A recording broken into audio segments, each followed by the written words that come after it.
tudo bem? Meu nome é Amanda Nogueira, eu sou graduada em Estética e Cosmética, especialista em Gestão e Docência do Ensino Superior e atualmente eu curso mestrado em Ciências da Saúde na UniOeste. Olá, eu sou a Natália Almeida, eu também me formei em Estética e Cosmética na UniOeste e estou agora no meu último ano de mestrado na mesma universidade, em Ciências da Saúde. Hoje nós viemos aqui para responder algumas perguntas que nos mandaram na página do evento. Então vamos para a primeira pergunta. Tecnólogo a nível superior? Sim, tecnólogo é uma modalidade de nível superior.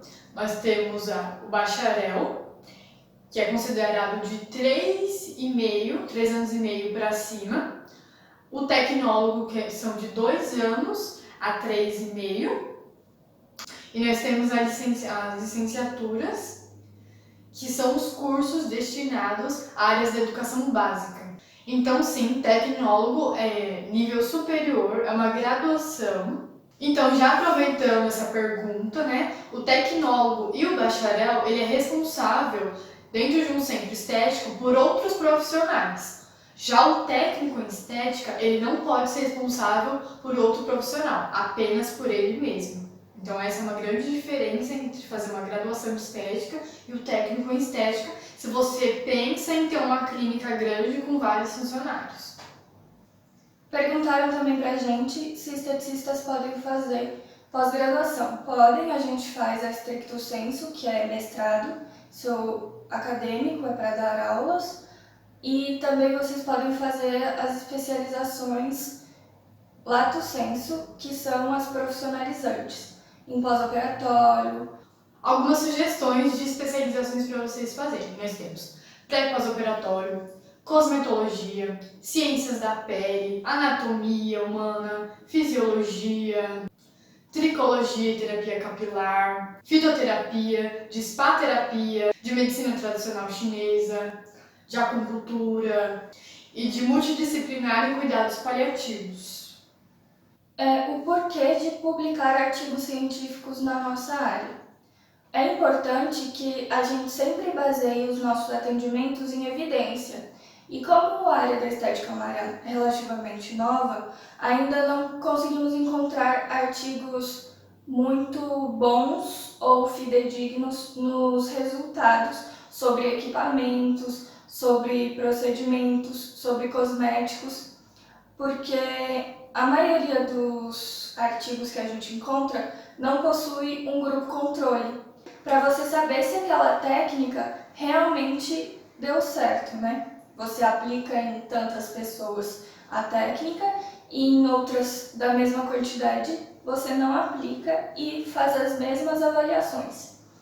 Isso traz um peso muito maior. E normalmente os artigos publicados na estética, que aquele grupo que foi tratado é controle dele mesmo. E isso não nos dá um parâmetro muito real do que realmente a técnica pode. Então, a gente precisa que mais artigos sejam publicados para ter certeza dos tratamentos que a gente propõe. Se realmente uma criolipólise vai ser benéfica, quais são os riscos dessa criolipólise, se um microagulhamento eu posso fazer com tal fluido, se ele vai me dar o resultado que eu estou esperando. Agora, entrando na área mais técnica da nossa profissão, perguntaram se a gente pode manipular cosméticos. Então, nós não podemos manipular cosméticos. O profissional responsável é o farmacêutico, porém nós podemos fazer indicações de ativos cosméticos em avaliações estéticas. E nós não podemos indicar nada que seja manipulado. Aí é só com o médico. Nós não podemos ser responsáveis, então, por essa manipulação, mas podemos trabalhar em farmácias que manipulem cosméticos e daí o farmacêutico vai ser responsável por essa manipulação, já que a gente tem base científica para conhecer os ativos e as suas combinações. Próxima pergunta. Quais equipamentos comprar no início e qual o melhor equipamento para gordura localizada? São dúvidas, eram dúvidas nossas quando a gente começou e continuam sendo da maioria. A gente diz que os melhores para o início, já que a gente não tem muito capital para investir, seriam a alta frequência para finalizar a limpeza de pele, o vapor de ozônio ou aquela máscara térmica, ou simplesmente um bom emoliente que não precise de vapor. Um outro equipamento muito bom também para você começar a incorporar é o ultrassom de 3 MHz, que é o simples, que com ele você consegue atender pós-operatório, redução de gordura, tratamentos de celulite. Então são já 3 tratamentos muito bons que dão resultado sim com um ultrassom pequenininho. Segundo as evidências científicas, os melhores equipamentos para gordura localizada é o HIFU, que é o ultrassom focalizado de alta potência, e a criolipólise. A criolipólise nós sabemos que tem um valor mais elevado, porém nós sabemos que esses dois equipamentos eles têm um valor mais elevado. Então se você está começando, você não tem tanto capital ainda para investir, o melhor é comprar o ultrassom de 3 MHz até você conseguir trocar por esses dois equipamentos. Posso postar foto de antes e depois dos procedimentos? Então, isso é bem delicado porque a gente ainda não tem um conselho que fale se é permitido ou não. Então, está sendo do bom senso de cada profissional.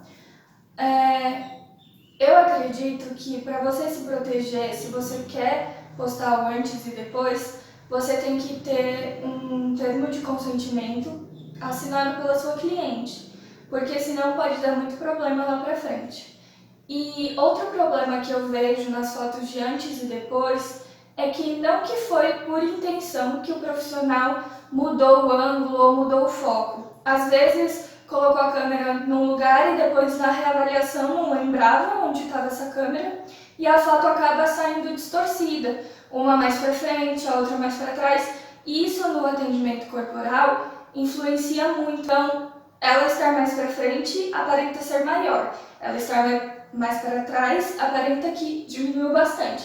Então, acaba tendo uma manipulação sem querer, não que a pessoa faça por querer, né? Mas então eu acredito que se você quer ter boas fotos de antes e depois, você tem que marcar na sua clínica um pontinho no chão, onde sempre você vai posicionar a cliente e onde sempre você vai deixar a sua câmera. Tentar também ter um fundo único, branco, e padronizar até onde aparece a sua cliente. Então, tomar esse cuidado do termo e do ângulo da foto, porque daí você vai ter boas fotos de antes e depois. Quais procedimentos nós podemos fazer em gestantes? Gestante é sempre um assunto delicado, porque ela carrega um bebezinho ali dentro. Então, sempre perguntar se ela foi liberada pelo médico, primeiro. A primeira pergunta da avaliação. Os tratamentos, eles são mais escassos, lógico, porque elas não podem utilizar aparelhos de eletroterapia. Então, a gente tem para fazer com a gestante, ela pode fazer uma limpeza de pele, desde que a gente olhe os ativos que são permitidos para gestantes ou que tenhamos cosméticos já liberados para gestantes, que agora tem bastante formulações. Ela pode fazer a esfoliação com abrasão mecânica, que seria o peeling de diamante. A gente também pode realizar hidratações, máscaras de argila, sempre olhando a formulação do produto. Nós podemos fazer drenagem linfática também, após os 3 meses de gestação, desde que seja liberada pelo médico.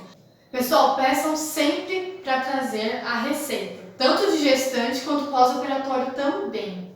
Sempre o que o médico aconselhou. Isso, não queira inventar nada, por mais que você saiba. Caso contrário, não façam, porque é a segurança de vocês e do cliente. A gente espera ter sanado essas dúvidas e se vocês ainda têm mais alguma, não deu tempo de mandar a sua pergunta, pode mandar que a gente responde no privado.